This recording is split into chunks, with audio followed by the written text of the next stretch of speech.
All right, boys. So, to get started here, the theme of today's episode is Go, Smokey, Go. As you can see, there will be cars involved, as Microsoft has taught us. And apparently Nazis. Yeah. A little bit of Nazis. Smokey the Bear makes an appearance at some point. Yeah. Smokey Bear is what I guess. Smokey and the Bear? Or No, it's Smokey Bear is what his name is. Oh, the retired forest fire prevention representative. Yes. Is the bear retired? Yeah, now there's a fox. What? Man, furries Yeah. have gone Who wild okayed for this? it.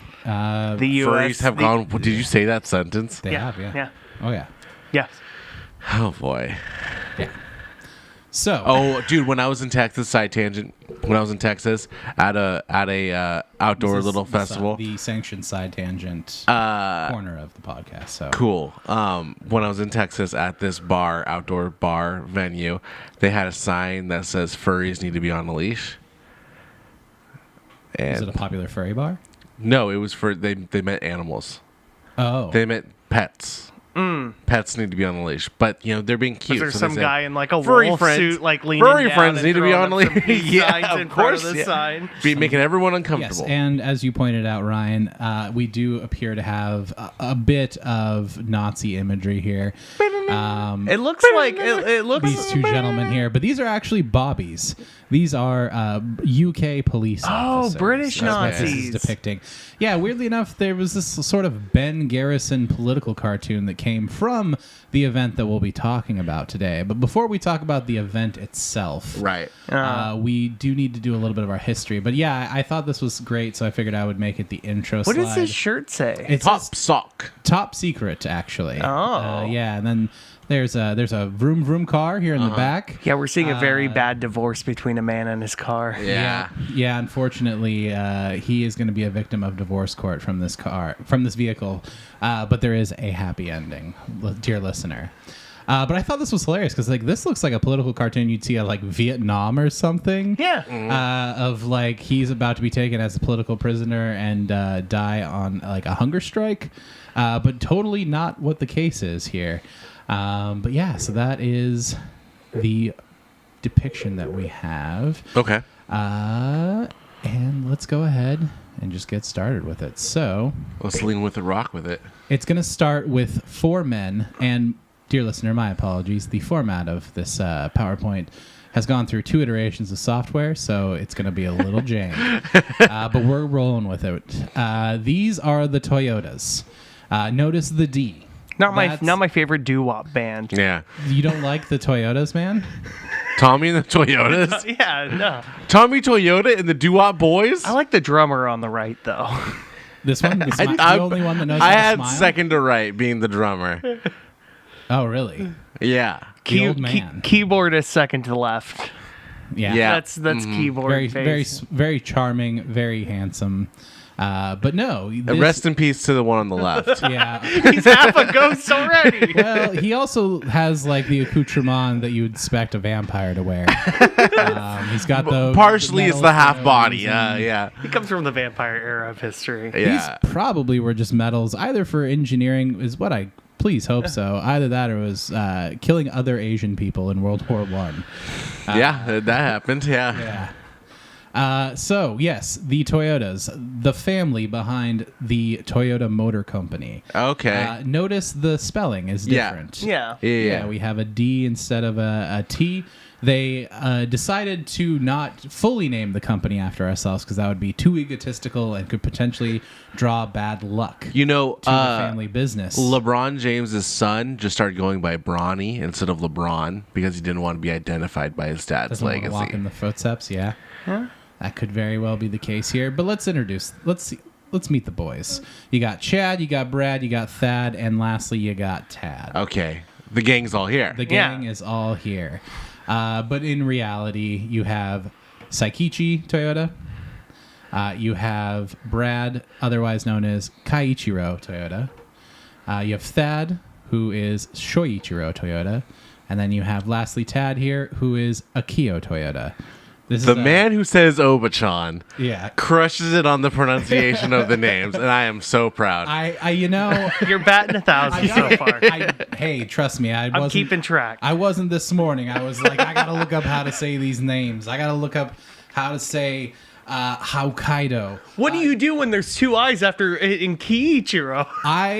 It's curveball. It is. I just went with when the first two vowels go walking, the first one does the talking, and then of course I just like and then Ichiro. So Kai Ichiro. Yeah. Toyota. So yes, this is the 4 generations of Toyotas that have run the Toyota family of companies. I mean, obviously, same last name, same family, but I didn't know this was like 4 generations. I assume like middle 2 were brothers or something like that. There have been other people in the mix, but this is the 4-generational line stemming back to the pre-industrialized era in Japan. You're telling me before child labor?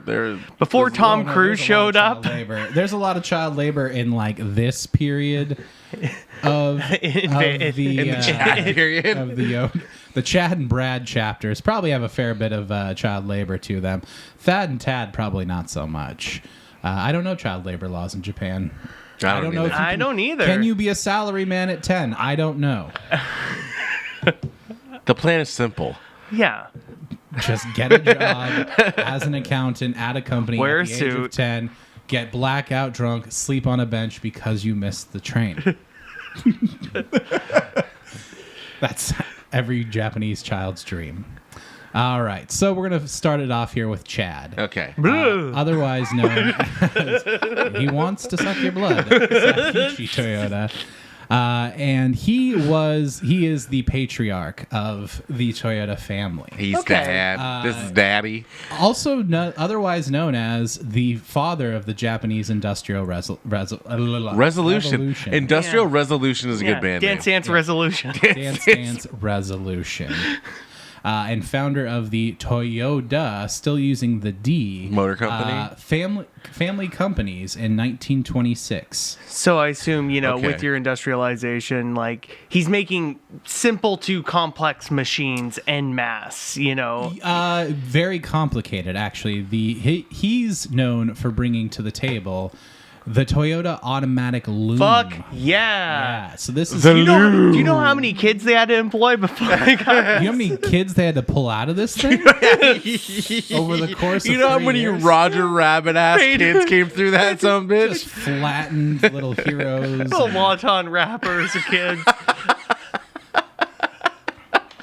But yes, this is known as... Mr. and Mrs. Nakamoto, is this your piece of paper, child? Yes. Unfortunately, at night in Japan, it's like, was your grandfather sucked into a Toyota automatic loom? Sweet. You could be entitled to compensation.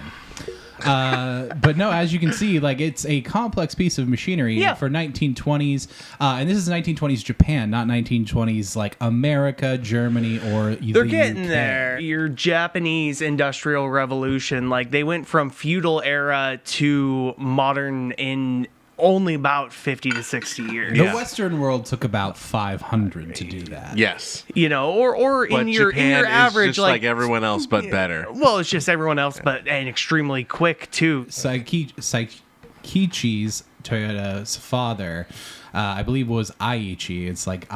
It's double I CHI. Nice. Toyota was a renowned farmer and carpenter. So like they're one generation removed from working on the farm, and his father was known for he's the guy to go to for furniture. Like he's a great craftsman. So when you need like things built, whether it be a barn raising or a end table built or something like that, he was kind of the go-to guy, despite also running the family farm. And so Saikichi Toyota took that inherent craftsmanship and what was taught to him by his father, and then brought what his own personal philosophy, which became the overall ruling philosophy of Toyota Motor Corporation, and then thus pretty much modern day manufacturing, called Jidoka, which is it means lean manufacturing that results in autonomation, which is like full automation but with a human touch. Yeah. So what like the Toyota automatic loom represented as a revolution in industry was like normally they had loom machines. He wasn't the first one to automate them. But the way the machine worked is it worked, it was on and then it was off. It didn't have like a way of turning itself off. So you would get sucked into this motherfucker. If you were trying to change out a bobbin and someone hadn't turned the machine what is a off. loom? A loom is something that like takes several pieces of thread and then weaves them into like a piece of fabric. Gotcha. So it's super important to like the textiles industry. Okay. So that's what takes like all the little fibrous threads, weaves them into one piece of cloth, and then you sell that like whole cloth to a tailor or someone, an upholsterer, and they're the ones that cut it down and shape it into whatever its final be. The next step of it. Okay. Yeah. So what the Toyota automatic loom did was it actually had some like very rudimentary sensors to it, so it could tell like when one of the bobbins of thread had run out and was no longer weaving into like the whole fabric, and would stop itself so that the human worker could then replace, get everything reset before restarting the machine, so that you're like not just, if you're not paying attention, turning out cloth with holes in it. It knows, hey, okay, and then you can start over. So you have a small gap, a small amount of wasted material, a small amount of wasted overall manufacturing time. Lean manufacturing, as you called it. Yes. I should really put that into 3D printing, because that would be really nice if it just automatically stopped and started if it just fucking knew up. when to stop. Yeah.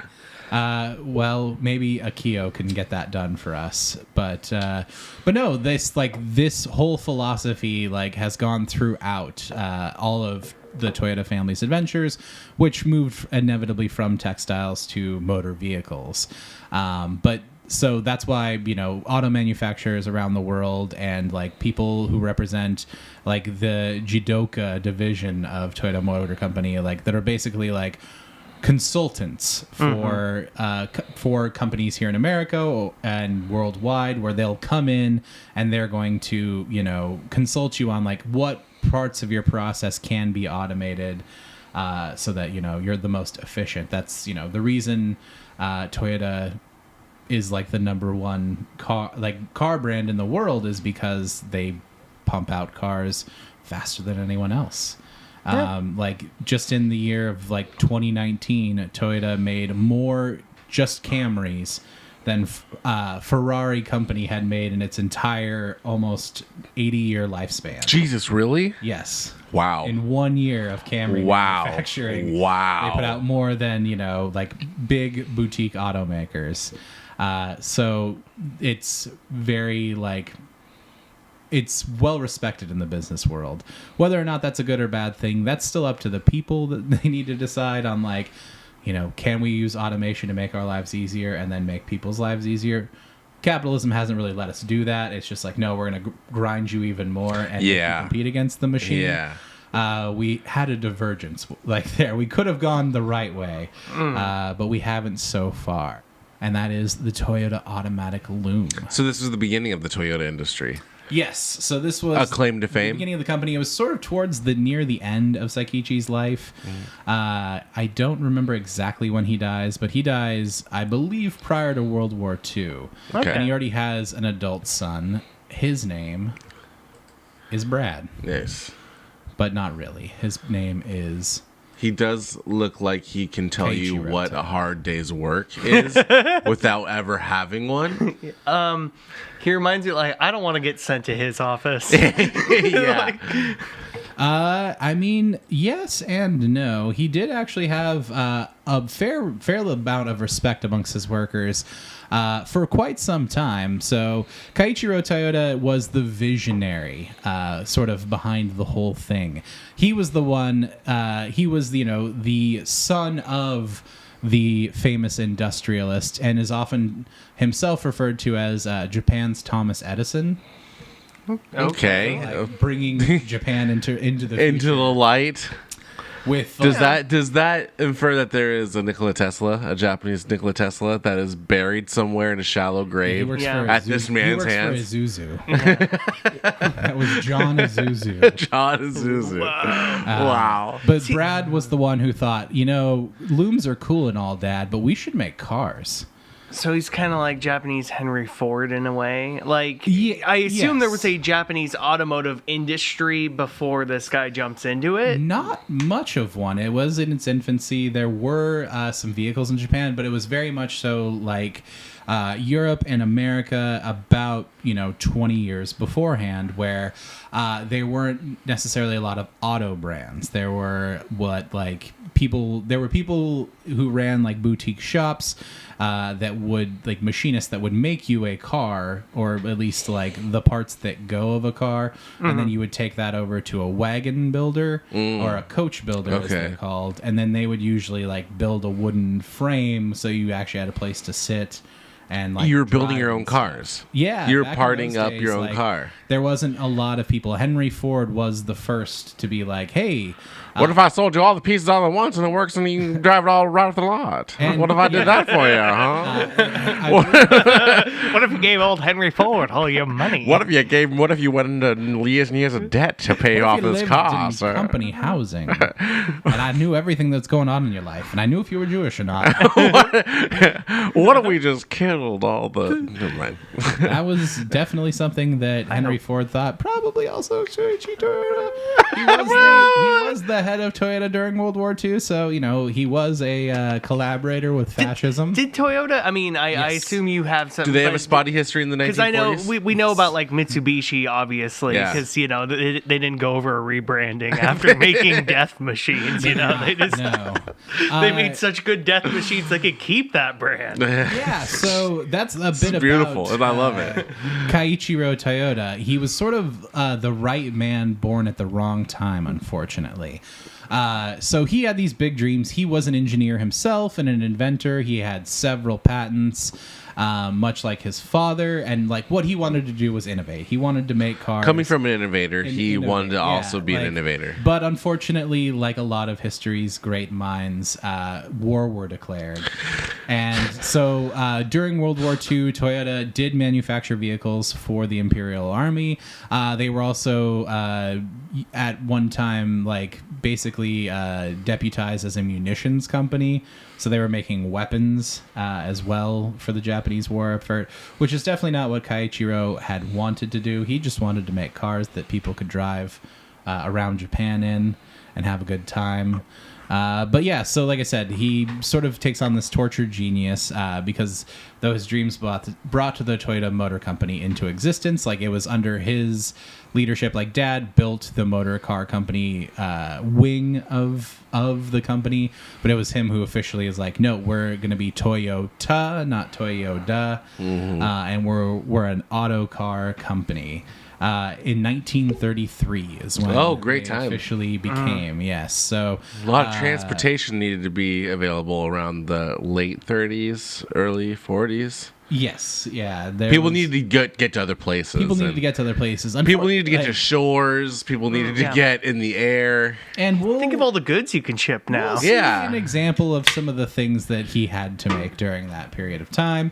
So unfortunate time for him. Like if he had been born maybe, I don't know, a few decades earlier or a few decades later, he would have probably gotten to see more of his dreams fulfilled, because not only after during the war he has to make whatever the Japanese government's telling him to, or he's getting no resources to make anything. Like you can't build cars without steel, and the emperor controls who gets the steel in the war effort, and so They worked for the war effort during World War II, and then after World War II, during the occupation, there wasn't a whole lot of opportunities to be super innovative, and people are pretty poor. Infrastructure's been bombed to absolute living shit, so there's not a ton of roads for people to be driving on, and so he didn't.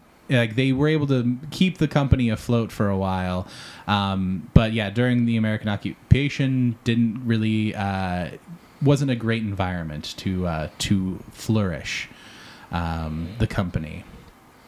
And then he inevitably retired in the 1950s amid a labor dispute. So you also sort of had like Japanese unions forming in that post-war effort. Okay. As sort of that American influence came in. And so he had to deal with a lot of labor strikes and then a lot of lean times where, he had kind of pushed his employees of like, hey, I can keep everyone if everyone agrees to take like a 10% pay cut. Like we can keep this company afloat. And so after, a few decades of that post the war, and or a decade plus of that post the war, people weren't super happy. They went on strike, and then he inevitably retired. Couldn't take it anymore. Couldn't take the bad press anymore. Built himself. I'm getting too old. I need to. Yeah, let go. I need to sleep finally. Let go of the company to his cousin. And then, retired to a lab and died 2 years after retirement. So did he have a big claim to fame? I mean, running the Toyota company, creating the differentiating between Toyota and Toyoda. Yes. Was that his biggest move? That was, he was sort of the visionary there, and he, brought us the Toyota AA. Oh, the Alcoholic Anonymous? Yes, the Alcoholic Anonymous. I really like the lines on the front. I like everything. Itself drunk. This was clearly just a ripoff. A lot of people say of the Dodge Power Wagon, which was a vehicle being manufactured in the late 20s, early 30s in America. Which Keiichiro did get an opportunity, being the son of a wealthy industry magnate. He had visited America. He had visited the Ford plants. He had visited Mercedes over in Germany. Getting to live in that time post World War I and before World War II. That was kind of when he was coming up as a young man, going to university. So he got to travel the world, see the world. Like I said, he was inspired by what he saw elsewhere when it came to motor vehicles, and really wanted to bring that home to Japan and build some, efficient, reliable vehicles that the Japanese people can utilize. That looks like the biggest Japanese car in history. It might be the biggest Japanese car in history. But then again, also too, there's perspective. There's no American car to place beside it. You're absolutely right. There's, it's just a full framed photo of a car, and I'm assuming the proportions of it. In the 1930s, Cadillac made a vehicle with a V16 engine. What? Which was just two V8s, basically welded ass to mouth. And so it was the longest motherfucking car you ever saw, because it had to, Did it go vroom? It did go vroom, and it did go brop. This one, not so much. I believe it had a small inline 4-cylinder engine, but it was very reliable and fuel efficient, which is useful when you live in an island nation, and a lot of the oil-producing countries don't like you at that time. What did Japan do? What happened? That little me. So that was, one of the first mass-produced Japanese just family cars, so people could drive around in Japan and get to and from in Japan without the use of trains or walking or bicycles. So this was the first prototype Toyota car ever, the Toyota AA. Their names were pretty unimaginative. Was it an AA, an like AB. American alphabet? BA. Whoa. It was known as, I guess the Toyota AA is what we translate it to. I never saw the kanji characters for that, but an interesting note, I did see the kanji character for a judoka, their manufacturing process, and it is the kanji character for human, but slightly modified to show that yes, it's it's a human, but enhanced by the power of automation and machinery. Okay. What a wonderful language. Absolutely. Yeah, what a great language. Visually poetic. But yes, and as you guys had asked about some of their wartime efforts. Yeah. This is. Oh, I know this fucker. This is the Toyota Tsuki. Honk, honk. Which is an amphibious vehicle. Yes, it's a boat car. It is a boat. It's a literal boat car. Yeah, a Toyota didn't have beautiful. all the resources, maybe now, so not necessarily a lot of time to develop a more elegant looking boat car. Hey, it ain't got to be sexy if it kills them Yankees. You know what I'm saying? Well, even then, for Japan, the war I think began around 1933-34 with hey, we need some of that Manchurian steel. Like, yeah, why not? Let's go down into China. Why not? Let's take the Philippines, too. Oh, those people that we really hate? Yeah, let's just take all these people you really hate. So, like, amphibious car makes sense. Mm-hmm.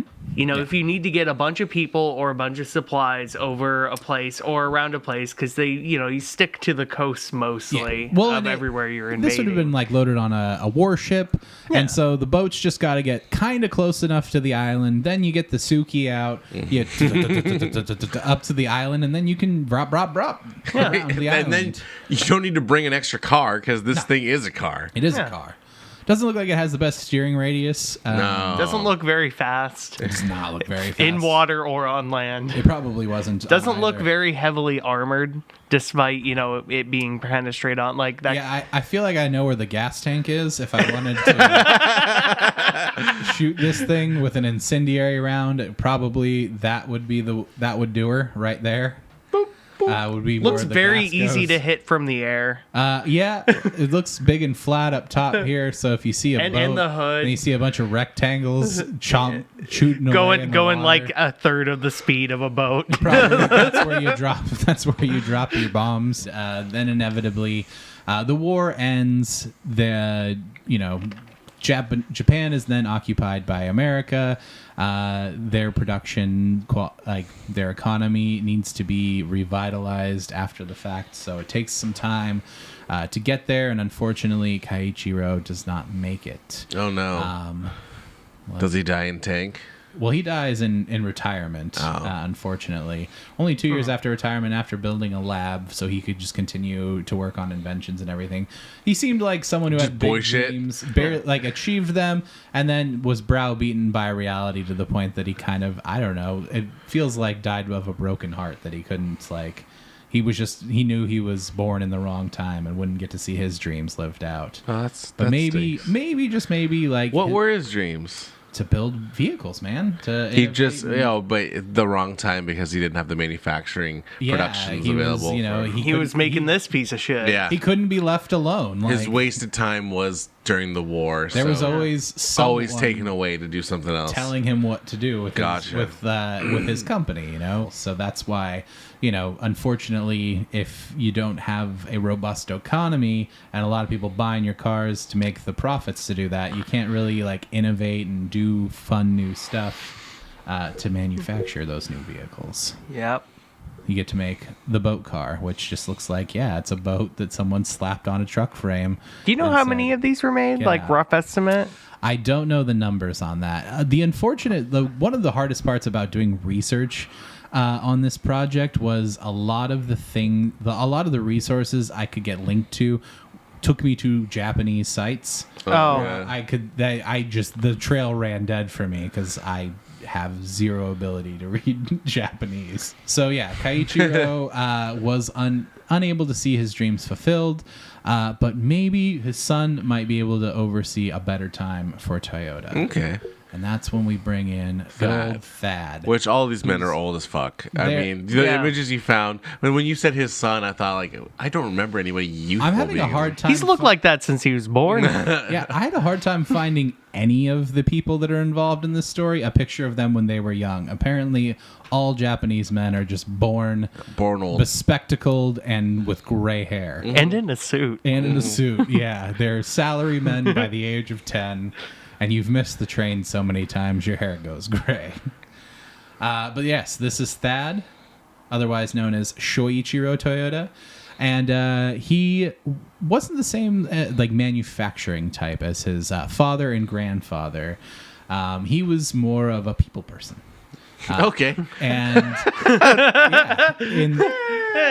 not long after his father, near the tail end of his father's career at Toyota, he joined the company in their marketing division throughout, basically the kind of rise of Toyota. So he oversaw not only Toyota's rise to prominence in Japan. He saw the NFL sponsorship when they had the Toyota halftime report. NFL sponsorships. I don't know if that was him necessarily. Although he did retire in the 90s, so possibly. But he was when he was in Toyota working the marketing department when Toyota finally came to America in the 1960s. God, okay. So cool. he's responsible for all that 60s, 70s, 80s Toyota stuff where... Yeah. Where they're the most reliable car on the road still today. Yeah, no, it's cheap, it's great, it's reliable, and it looks fucking futuristic. It's a Toyota. What are you going to do? It's 1982. Worst thing You're making 79 cents an hour down at the Wawa. Well, where they really cashed in was during a little period in the 1970s known as the OPEC oil crisis. Yeah. That's when Americans really began to embrace Japanese Dude, if only cars. Americans knew how bad it was going to get oil-wise. Absolutely. But no, Thad here oversaw was in Toyota during those days when you were seen as a real piece of shit if you drove a Japanese vehicle. Right. Because, the people that were buying them and owning the families these cars that we were driven around in had fought the Japanese people in World War II. Yeah, last thing you want to be seen is in a G-dang slur car. My dumb racist neighbor, was talking with his son because my dad had gotten a cool Mitsubishi Eclipse when I was in high school. Wow, your dad was pretty cool. Yeah, he had wrecked his Toyota Celica driving home Wow. and replaced it with a an Eclipse GSX, the coolest one that they made. And his son was very into it because he was a fledgling car kid. And his dad was like, "Oh yeah, we wouldn't own a Mitsubishi. They're the ones that bombed Pearl Harbor." Yeah. So that was still existing even in the 2000s. Yep. So it was very hard to sell Japanese automobiles to Americans. You got to do a lot for This was also the PR, era Japanese where, PR. The Volkswagen Bug was selling like crazy. Oh my gosh. Which shows you Americans were like, it was a double it's the standard. Nazis, we'll drive their shit. Yeah. But the Toyota. But them Japanese dang old cars, boys across the lake? No, sir. They bombed Pearl Harbor. Yes, so, consumption of Japanese automobiles was not in the en vogue. Americas. They started to import in, I want to say, in the early to mid 60s, but it was pretty slow trickle. And it wasn't until the 1970s, I believe it's 1972, is when the OPEC oil crisis began. And gas, for the first time ever, shot up over $1 a gallon. What? I went from, I believe, in the course of 2 months, from 25 cents per gallon to over $1. And so there were lines. People had to wait in line to buy gas, and then it was certain states had it distributed based off of if your license plate ended in an odd number, you got to buy gas on Monday, Wednesday, Friday, and Sunday. If it ended in an even number, you got Tuesday, Thursday, and Saturday. I could never do that in America today. We didn't learn our lesson from the OPEC crisis. God, no. The only thing we did happens really every 2 years. They're taking away our rights. They're saying I can't get gas on Monday, Wednesday, Friday because there's a 7 on my license plate. Pretty much, yeah. Don't make no sense. Make that make sense to me, huh? You know how gas just got to you can see some spots where it's $5.50 here in Western Washington. I was just down in Dallas, dear listener. Boys in the room know this. Gas is $2.99 in the South. For real? Yeah. Well, yeah, they have oil fields. Yeah, they have oil fields. fields. Have those. They got them little bird things dipping down and picking in up. Washington, unfortunately. Yeah, it gave me this economic realism to where we live and how far away it is from that resource. We do have a big technological boom in Western Washington. The Midwest is effectively a third world country compared to us. We vacationed in Indiana, Ryan and I, and some other friends a few years ago. Don't call it vacation. It was not a vacation. We went to a Geeks convention, which anyway, it takes an extreme economic crisis for Americans to learn that they're making some pretty good cars in Japan. Yeah. And the cars weren't even as good as they were. Wait, are you saying that it was the gas availability made people buy Toyotas? Yeah. So created the boom? Do you want a Plymouth Roadrunner with a 383 V8? When you say it like that, yeah, It's I do. not really that fast comparatively to modern cars that. But it only gets 8 to 10 miles to the gallon, or do you want the Toyota Corona, which is Toyota Corona? The Toyota Corona, the Toyota Crown, or the Corona, which was a family vehicle at the time that was, it came with a very, a 2-liter inline-4 engine. It would get roughly 24 or 25 miles to the gallon of gases. So you're tripling almost the gas mileage of an American vehicle without that big of a sacrifice in power. And Toyota kind of is always known, like, yeah, if we're going to make cars for Americans, we got to make them big. I've always fit well as a big man. Because they're fat. We need to make big cars for the fat man. Their McDonald's cheeseburger hasn't even taken off yet, but McDonald's cheeseburgers make them fat ass. Mm-hmm. But yeah, so this was the time when these cars began to come to our shores. Very cool. Some other big innovations, I guess you would call them, from Shoichiro he was the one that invented the brand of Lexus. Yes, the luxury. He decided to step up to the European nations of Mercedes and BMW and Porsche and be like, fuck you. We'll make nice cars too that are still going to be fucking Toyotas. So while your Mercedes has wiring harnesses because the German government said they had to make a certain amount of things that were biodegradable, your Mercedes has a wiring harness that unfortunately just biodegrades and then will inevitably stop working and cost thousands of dollars to maintain once it inevitably shits out on you. That Lexus LS400 is still going to be running strong. There's actually... Just going to drive past that gravesite, baby. Amongst auto riders... If a car could laugh. It would. It would lap very Japanesely as it drove past the Mercedes grave. And Shoichiro also oversaw the TRD, the development of that. He wasn't personally involved in the project, but he was, involved in the company and helped market it or oversaw. What's a TRD? The Toyota Racing Development. Oh, okay. Is what you'll see on a lot of 4Runners as well as not so much cars. But it's Toyota's like racing parts division. So got ya.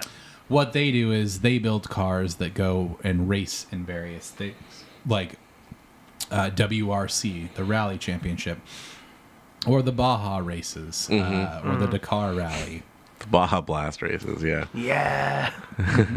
And while they're winning races, that in turn gives people, hey, I want a car that can do that. I want my Toyota 4Runner to be a little bit more badass when it goes overland and driving on places that don't have roads.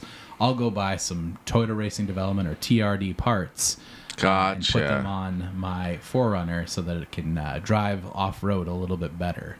Also, like the Baja trucks. As of recent, Toyota's involved in NASCAR, right? Toyota's been involved in NASCAR since like the early 2000s. Okay. Yeah. In the era where like they were no longer stock cars. Like they would say that they were Toyota Camrys, but they weren't. They was all like literally the same tube frame with like the same plastic on the outside. Like that era of NASCAR, like they just had stickers instead of headlights. There was no headlight. And so basically, and then the engine that was in a Toyota Camry in NASCAR wasn't the same one that you would buy in your mom's Camry. Yeah, it was a gassed up version. It was a souped up, bored out, turbocharged V6 rather than just the V6 that's in your mom's Camry XLE that you would take to school.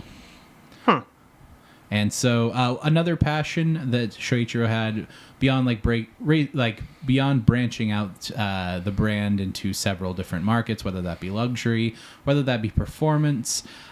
He also was very passionate about Toyota sort of leading the charge in sort of moving on into the future of vehicles and attempting to fight the effects of anthropomorphic climate change. And so one of his final projects with Toyota was the Prius.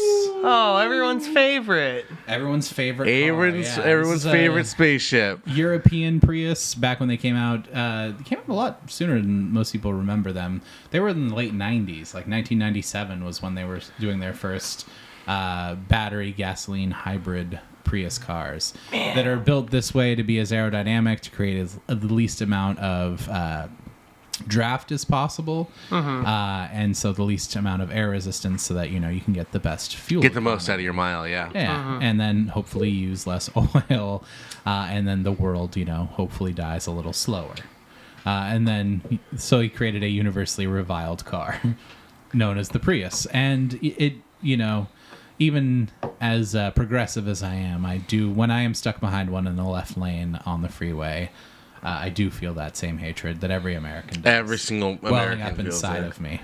I'm not. Goddamn Prius is going slower in the left. I always think of you two as car boys because I'm not a car boy. Like, it looks ugly, and I know. yeah, it's really ugly. But you don't have to make an electric hybrid car look this ugly. Or like do you? Aesthetically, because I mean, how much air resistance is honestly that those different angles going to make when you're, like you're going 35 tops on your city drive to work, or you're going 10 under on the freeway for some reason. Mm-hmm.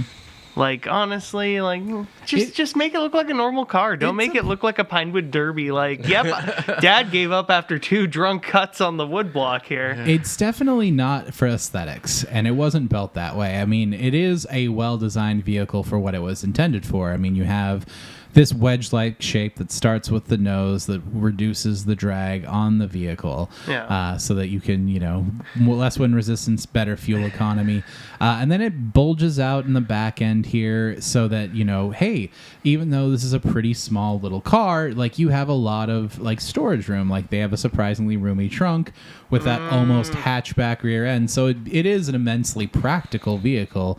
You can get 4 people ugly. into it. Yeah, it's just ugly as sin, unfortunately. Is it just because the wheels are too small? A bit. It's a little high too. Like those doors are huge. That's also another fuel economy thing. Like if you have a truck and then you go buy some big ass 26 rims and some 30-inch fucking tires on it, like it takes your engine more effort to rotate the larger wheel. And thus you're using more fuel. Also, more weight distance. for your car. Exactly, yeah.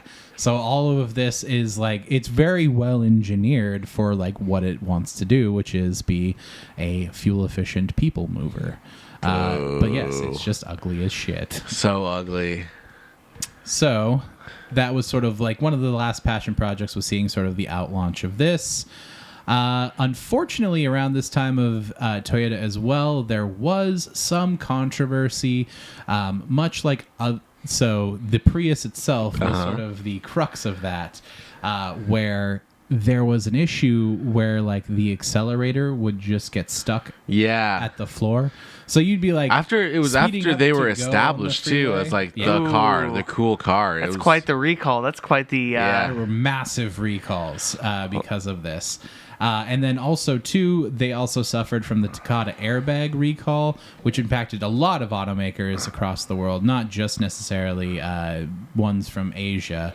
But there was some shrapnel issues with the Takata airbags. Mm-hmm. So if you were in an accident, instead of, getting punched in the face by your airbag, you also just got, some metal shards like grenaded at your face. I want to meet the people that were affected by both of these things at the same time. Yeah. They're affected by the airbag because the gas pedal was stuck down, so they're just flying out of control. Yeah. And then inevitably they crash and they just get a bunch of metal like blasted at them. Shotgun style. So yeah, not great times for Toyota. Shoichiro had already kind of stepped down at the time, and it was let me take a quick look at my notes here. It was Katsuaki Watanabe, who was the CEO of Toyota at the time of this crisis. Did he step up and because they knew something was coming and take the fall? Possibly. Oh, you think he might have been a fall guy? I think it may have been possibly a fall guy. He wasn't CEO for very long, and then we get Tad, who steps in after Katsuaki Watanabe steps down to become vice president of Toyota amid the allegations, including getting flown into America to testify before Congress. Yo, of their manufacturing recalls. Got big trouble. Yeah, big old trouble. What a bummer. And so afterwards, don't you hate it when you go to work one day and you're just blamed for everything? It's just like, you gotta take the fall, bud. And so we get, hey Dad, remember that big paycheck we gave you all the time? Well, we get Akio Toyoda, the 4th generation CEO and current CEO of Toyota Motor Company. Still riding hard. Still the CEO. He definitely was born into a family of like, oh, my family owns a car manufacturer. Whereas guys, the previous Toyota generation still worked. Like, I'm an innovator, and my family just so happens to open up a car company. Like Akio is the one that definitely like embraced it. So he also, much like his father, worked his way up the ranks in Toyota, but was very much so a car guy. He holds the title at Toyota of Morizo, I believe is how it's pronounced, Morizo. Is that like a Toyota of Everett? It's not. So it was actually his pseudonym that he raced under. Okay. Because he is into auto racing. He's a bad boy. He's a bad boy. He has a pen name. It's like to take it to the limit. So he didn't want to be the CEO's son who was racing the cars. So he basically trained with one of the Toyota racing team drivers. And became a decent racer himself. And, you know, upon revealing his company identity as like, yeah, I've been the guy that's been doing the test rides and all that stuff, also took on the title of master driver at Toyota. So not only is he the CEO, he's also their master driver. He gets the keys. He gets to take it out for testes and stuff. He's the one that gets to really take anybody's keys if you're the master driver, Zach. And you've seen his bit of his influence already, even though Toyota is still mostly committed to making fuel-efficient commuter cars. Like, he's overseen some of the collaborative projects that Toyota's done in the recent future, plus some of the crossover episodes. Well, so you have like two vehicles in particular that I'm thinking of. You have Honda Element. What is now called the Toyota 86, originally the Scion FRS, rest in peace Scion. Yeah. Which was a collaborative effort between Toyota and Subaru, Fuji Heavy Industries, the parent company of Subaru, who Toyota bought 12% share in the mid to late 2000s. Okay. They then made a collaborative effort where you got the Subaru BRZ and the Scion FRS out of the deal. The Scion FRS is rear-wheel drive. It's a little easier to like throw around and try and drift with, whereas the BRZ is all-wheel drive, just like another Subaru car. But it actually uses the Subaru Boxer engine in it rather than a Toyota engine, so they saved a bunch of money on engine development costs and were able to put out something kind of fun and sporty after they had a bit of a drought of making things that were fun and sporty and were instead making your car, Zach, the Scion XB. It's a great car. Another reviled car. It's a great car, but not very publicly beloved. It's the box. Everyone would know. I mean, the toaster. You don't have a picture of Zach's car on here, I assume. Yeah, you don't, do you? No. You've really failed here, dude. I'm sorry, I didn't get a picture of your car for this presentation. We're gonna put one in posties. But yeah, here it is, everyone. My car. Perfect. Scion XB, the box car, incredibly efficient. Some of the best like square footage to put people in. Oh my god, it's a hotel room. Yeah, no, it's kind of a full bath in there. It's too brilliant for its time. But that's what Toyota was known for making for a while. It's like, oh, these boring old people box cars. When will they ever make something fun? And then they also would manufacture. Here is Akio in his Morizo role. Nice. So there's him wearing a racing suit, giving a thumbs up, saying, "Do you know who my great-great-grandfather is?" He's not really hiding his alternate identity here. No, this is after the mask off. After the reveal, the season 5 reveal. When he was actually promoting this vehicle here, this is the Yaris GR4 or GR Yaris. Toyota Racing Development still exists, but Toyota has under Akio a new focus of like an ultra performance division known as GR or Gazoo Racing. So anytime Toyota's putting out like its top end performance of any model of vehicle, it'll probably have the GR plate in front of it now. So this is the GR Yaris. We didn't get it in America because we don't get anything that's fucking cool from a foreign nation very often. And so it's a Toyota Yaris. We get their fat man cars. That's all we get. They're little sort of like you've seen the Toyota Yaris. Yeah. It's a small little hatchback, super fuel efficient, super light. So you you can throw it around. And this one has a turbocharger and all-wheel drive, and so it can rip shit off-road and just fucking whip shitties all day Flip long. bitches.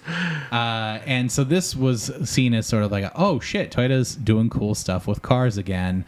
And that then also drummed up support for a Generation 5 Supra, which is a collaboration between Toyota and BMW.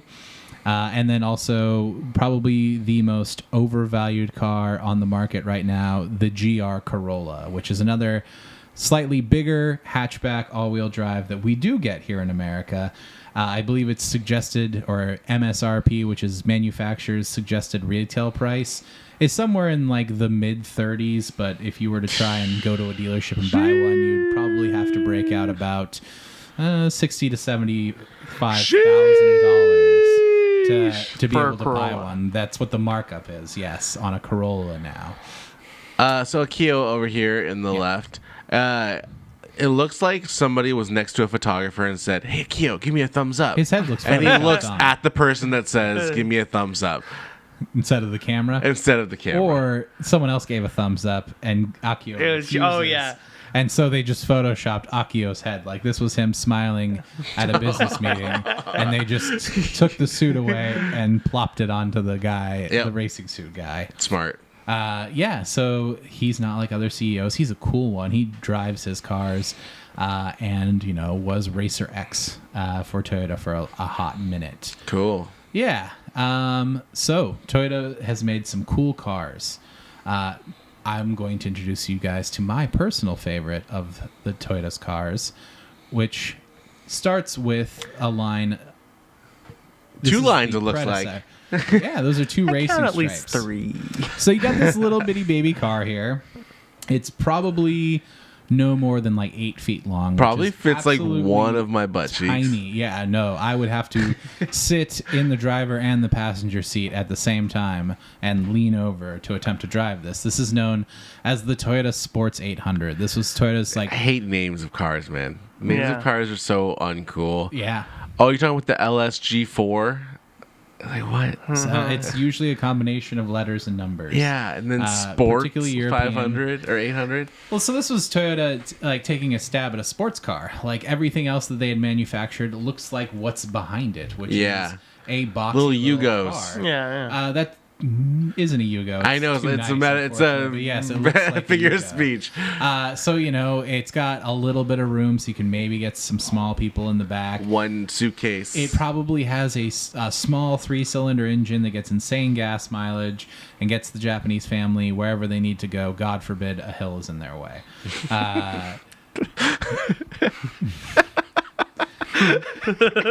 Thick scar versus the hill. Help the hill. Coming for your hills. Oh no! It's gonna be swinging at a giant. The hill is gonna be indomitable. This car is going very slow up a hill. Lord bless the soul of the hill that goes up between this car. That's the Miyazaki movie I want to see. But yes, the Thomas the Tank Engine, but it's a little Japanese car. The Toyota Sports 800, it had a inline-4 engine. Clearly, they're stealing design cues from the Italians here. They're friends from just a few decades beforehand. Don't ask why. And they're also borrowing another design idea from their friends from a few decades beforehand by borrowing an idea from You Porsche. say friends, I say business partners. Friends in genocide. The Germans, in Porsche in particular, with what is called a targa top. So you notice how there is no roof here? Yeah. So the roof is actually in this back hatch here. And so when you want roof, you can take roof out here and put it on to the top. Roof area? And you have a hardtop car. And then when you don't want a roof, you can take it off and store it in the back. And then you don't have roof no more. Is this the introduction makes that different than a convertible? Yeah. So a convertible is like it's attached to the car itself, and you have to like fold it back, whether it's done via automation or manually. Okay. The cowl. The of actual the car. converting of it is where you get convertible. Yeah, it converts from roof to no roof. And it's technically it has to come from the convertible part of France. Or else it's just sparkling topless. Yes. Yeah.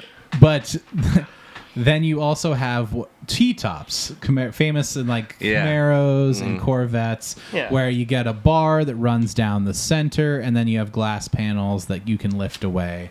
So you have a bit of a convertible experience. Porsche was they were the first ones in their 911s to add what they called a Targa top, which is just the whole roof. Another great name of a car. Yeah, you can't forget that 911. one. 911 Targa, yeah. Never forget. But yeah, so it has an inline 4. It's not an extremely fast car, especially by today's standards, but it was Toyota's first attempt at a sports vehicle. And it gave them basically the DNA of what they want to do for a car, like cars like the Celica, inevitably the Supra, and then the next succeeding vehicle, which is the Toyota 2000 GT. Well, that's hot. That's their next take on a sports car, which is fucking dope as hell. This was in The Incredibles, I believe. They might have done something like that. It was in a movie, and we're going to talk about that in just a moment. Is it a James Bond car? It is in a James Bond film, and we'll talk about that. Is this what James Dean died in? It is not, no. Damn. James Dean died, I want to say, in a Porsche? I don't know. Maybe Don't a look. Ferrari? Did you guys hear I'm just trying to make a Jimmy Dean joke out of this. Well, this is the Toyota 2000 GT. They made the hood a lot longer, as you can see, to accommodate for the GT's fact... Gran Turismo, right? Always across the board, is it? Gran Turismo is oftentimes signaled in there, which Gran Turismo just means the Grand Touring in Italian. And what GT cars or Gran Turismo Grand Touring cars, even Americans had that as well with like the Pontiac GTO. Yeah, Ford GT. Yeah. And the Ford GT. And what does it mean, though? So basically, it's good car. It's a sporty car, fast, but it's comfortable, so you can take it on like long distance trips. It's the car that you're for an enthusiast, where you want a car that you can drive day to day. It doesn't take a ton of like maintenance. It's not like super picky like a sports car is, where you're working on it more than you're driving it, but it still has a little pep in it. And you can actually have some fun while driving it, but you can get around day to day and rely on it. That is a Grand Touring or GT car. Okay. Yeah. Oftentimes referred to from like GTO, which is Gran Turismo Omologato, which is no, it's like not the fantastic life of like just driving your car in the countryside while drinking wine and smoking cigarettes because you're Italian. But yes, the Toyota 2000 GT, it's signified as 2000 because it has 2000 cubic centimeters of displacement, and so we measure that as cubic inches here in America. It's roughly around a like 2.5 liter engine. So it has some pep in its step. It's an inline 6 as opposed to a inline 4, and basically is the grandfather of a lot of what you see in Japanese sports cars of the 80s and 90s. Okay. Not a lot of these were made, never came to America, so super rare. And they didn't make many of these cars, so they are incredibly rare actually, because it's a massive auto manufacturer's like first mass-produced attempt at a sports car. And has some provenance to it, like it was in a James Bond film. And so, yeah, they are, hundreds of thousands of dollars if you were to want to buy one of these. Okay.